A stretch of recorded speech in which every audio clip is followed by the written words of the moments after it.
One of the worst places to be as a highly creative person is a person who is highly creative without a process. It can leave you feeling like you are in a complete drought some days, and some days you have sudden inspiration that you don't know how to recreate.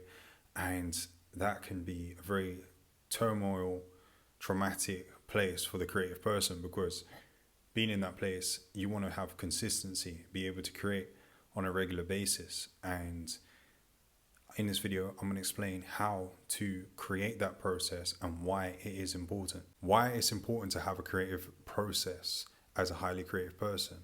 Well, three main reasons. Number one being it can fast track years into weeks.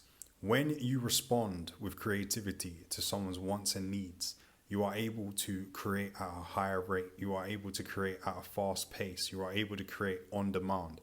And it can turn from when someone doesn't have that prompt, that process in play to actually create in response to someone's wants and needs. You are putting yourself in a position where you are continuously trying to create something out of thin air. It's like looking at a blank piece of paper, like, what do I create? And nothing ever really comes to you. You'll be lucky if any inspiration comes to you and you feel like you're continuously forcing this information, this creative juice to come out of you.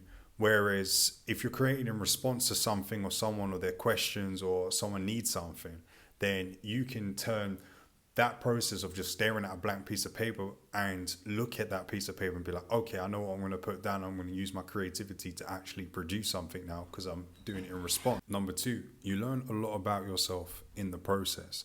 So as you're creating and you're doing so in response to someone's wants and needs, you learn when the best time is to create, when is not the best time, when and where, what kind of prompts actually allow you to create the best, how to create. And when you're like testing things out, you're like, okay, let me try this, try that doesn't work, you try something else, and eventually you begin to master your process.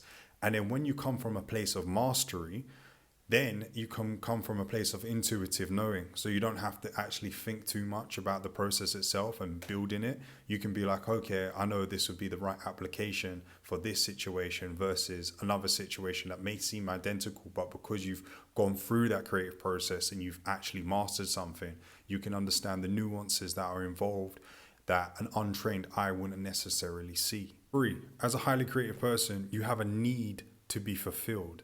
When you don't fulfill that need, you can feel dry, you can feel internally like something is wrong with you. It almost feels like something is wrong.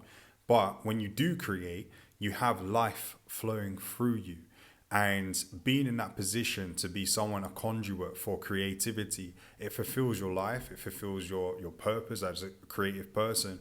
And being in that position brings a lot of fulfillment and puts your soul at ease where it wouldn't necessarily be if you wasn't creating. An example of this is when someone doesn't actually use their creative gifts versus someone who does.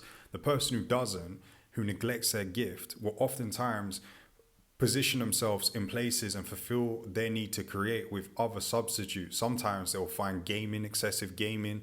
They will neglect their gift in other means and ways. They'll find ideas, they'll get a career-driven mindset or something that isn't meant for them. And they will completely neglect their gift. Say, for example, they're good at singing, they're good at, like mathematics, solving problems in a creative way. You could be someone who's a painter.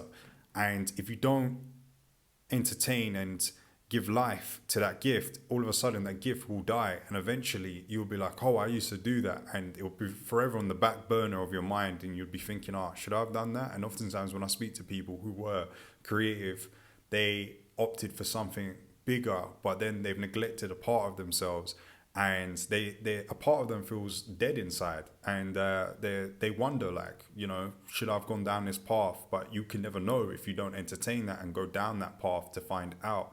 And it is a fulfilling journey as long as you keep stoking that fire, versus the person who actually does go out their way to give life to their gift and keep serving others with their gift. This person is always on an adventure. They're always going around learning, trying, discovering new things about themselves, adding research to their process trying different methods and means and trying to actually uncover a different place and discover things you wouldn't necessarily find on Google in their search.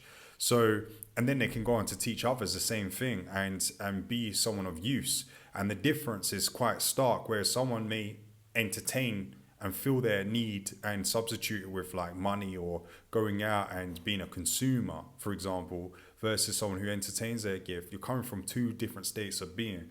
And the second person who does give life to their gift is always in a better position, always feels better about their themselves and are in a more state of fulfillment than the person who consumes or doesn't actually breathe life into their gift. In the process is very, very simple. It is essentially to create in response to other people's wants and needs. If you create in response to other people's wants and needs, as I previously said, then you can always create something, because you know you can create in something in response to somebody else. So if someone says, okay, I need you to, I don't know how to make a cake. How do you make a really nice cake, for example? And if you're good at writing, then you can explain that. If you're someone's like really hurt, for example, and you know they're in a painful place, and you're an actor, you can create a piece in response to that and give them a demonstration of what it looks like, a visual representation. Another example is like if you're somebody who's good at painting and someone needs to have an artistic piece, you want to put it in an art gallery, you could come from a place of like, you know, visually taking in someone's like struggle and demonstrating that and saying, hey, this is what a visual representation of a struggle looks like, to make someone feel represented. So again, you're creating a response. So how do you actually create a creative process? How do you actually develop one? Number one, what you need to do is essentially identify what you're good at. And if you don't know what you're good at, look at something you would like to develop.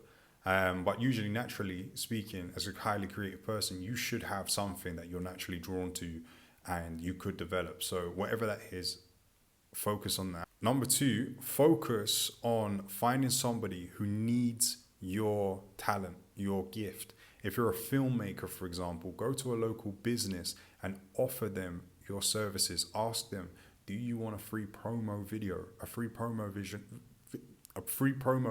Who can turn that down? And then that person will be like, oh, okay, that sounds cool.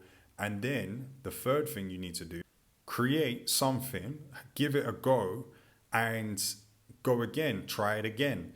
Offer another business, obviously adapt this to your circumstances and whatever your gift is and whoever's need you're fulfilling, and try again, but from a different angle. Add a bit of research into it. Find somebody who's in your niche and then add what they're doing into what you're doing and see if it works for you. Try it out for a bit. If it doesn't, remove it, try something else. And then through this process of iteration, you will start to develop a process. Try it in the morning, try it at nighttime.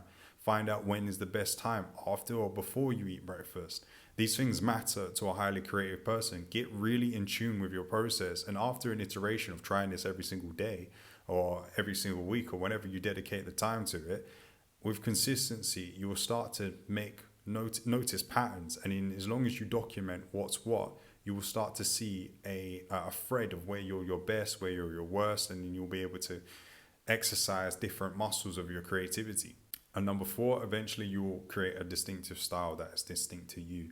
And as long as you have control over what you're doing, and when I say that, say like if you are a filmmaker, I'll go with that example, and you're offering a promo video, then you can actually, you have full creative exercise and control over the product. But if you are truly doing it for someone else and they want certain particular things, that's not also a bad thing, because then you can imitate a particular style and then that helps you develop another creative style as well, and then you can mix and match and move things around. So that's how you do it.